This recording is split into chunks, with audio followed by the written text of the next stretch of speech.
नोआ कथा मा आपे पे बड़ाय कत गेताबोना बोयहा जुदी मेटटांग होड़ नोआ धरती रे ताड़ाम ताड़ाम ते जुदी आज जांगड़ा जुदी जन्म लेबेट उतर केट गया से तबे उनी होड़ नोआ धरती रे चेद लेकाय ताड़ामा आर ओका लेकाय ताड़ाम लेखात आज जन्मुआ आर बाय जन्मुआ ओना सनामा ए चेद उतर गया आर ओनका लेका तेगे बोयहा मिन होड़ जुदी दुलड़ काते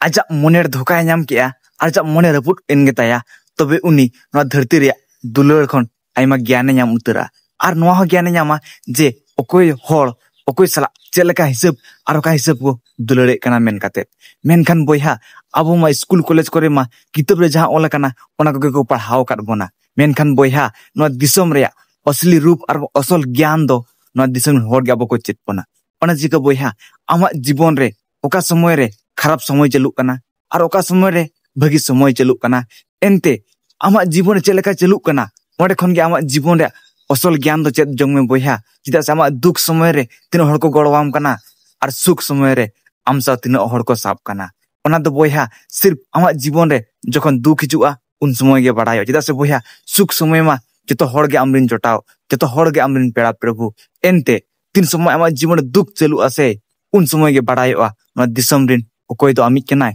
आर ओकोय दो एटा हड़ कनाय ओना चिका बोयहा नोआ दिसम नाम जहाना गेम कमियत कान ओंडे खन जहाना बांग जहाना आमा जीवन रे मेटांग चेत तरा जंग में चिदा से बोयहा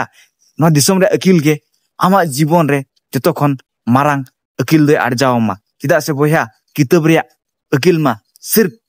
आमे बड़ाय चोमिया ओका दो चेत कना आर ओका दो बांग कना मेन काते मेखान दिसम रे अकिल दो